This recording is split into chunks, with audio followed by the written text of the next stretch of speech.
अऊज़ु बिल्लाहि मिनश शैतानिर रजीम बिस्मिल्लाहिर रहमानिर रहीम।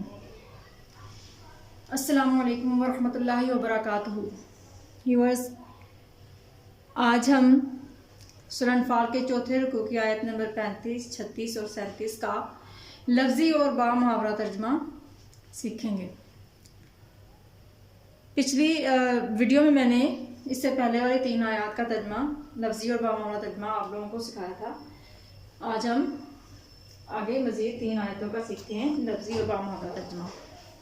तो चलिए शुरू करते हैं। बिस्मिल्लाहिर्रहमानिर्रहीम।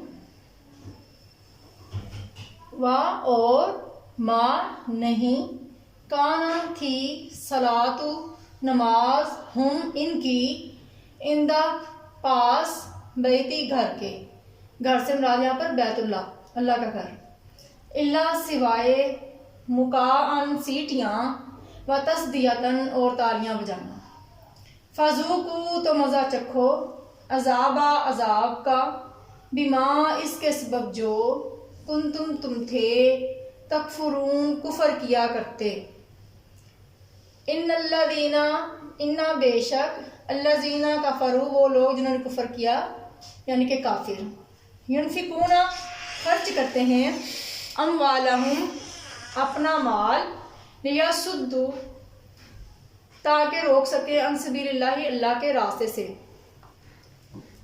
लियसुद्दू ताकि रोक सके, अन सबीलिल्लाहि अल्लाह के रास्ते से, फसयुनफिकूनहा फा तो सयुनफिकूना अन करीब खर्च करेंगे, हा इसको, किसको यानी अपने माल को, सुम्मा फिर, तकूनु होगा, अलैहिम इनको या इन पर, लफ्ज़ी तर्जुमा का है इन पर मुराद इनको, हसरतन अफसोस, सुम्मा फिर, युगलबून वो मगलूब होंगे, वल्लज़ीना और वो लोग, कफरू जिन्होंने कुफर किया, इला जहन्नम इला तरफ, जहन्नमा जहन्नम की तरफ, युहशरून हाके जाएंगे या इकट्ठे किए जाएंगे, लियमीज़ा ताकि अलग कर दे, अल्लाह अल्लाह ताला, अल खबीसा नापाक को, मिन से तय्यबी पाक से, वाह और यजअला रख दे, खबीसा नापाक को,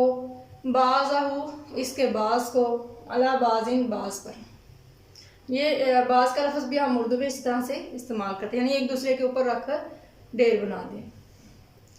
फा फिर, यरकुमा ढेर बना दे हो इसको, जमीयन सबको, फयज अलहू फिर डाल दे इसको, फी में जहन्नमा जहन्नम में, उलाइका यही लोग, हुमु वो लोग हैं, खासिरून जो घाटा पाने वाले हैं या नुकसान उठाने वाले हैं, तो यही लोग घाटा पाने वाले या नुकसान उठाने वाले हैं।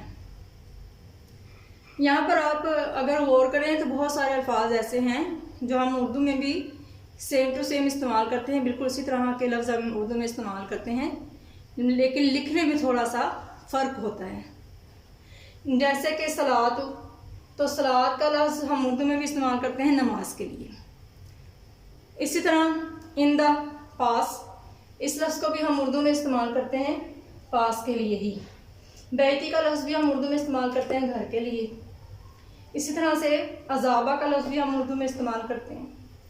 कुफर का लफ्ज़ भी हम उर्दू में इस्तेमाल करते हैं।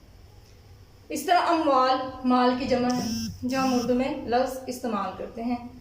सबील रास्ता, सबील का लफ्ज़ हम उर्दू में भी इस्तेमाल करते हैं। इसी तरह से हसरतन हसरत, इस लफ्ज़ को भी हम उर्दू में इस्तेमाल करते हैं। यहाँ पर गोलते है लेकिन उर्दू में दूसरी ते लिखी जाती है।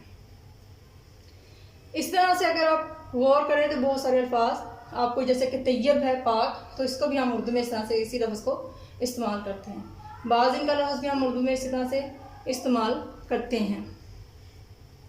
तो अगर इस तरह से गौर किया जाए तो लफ्ज़ी तर्जमे को समझने में बड़ी मदद मिल जाती है, इंसान को जल्दी समझ आ जाता है।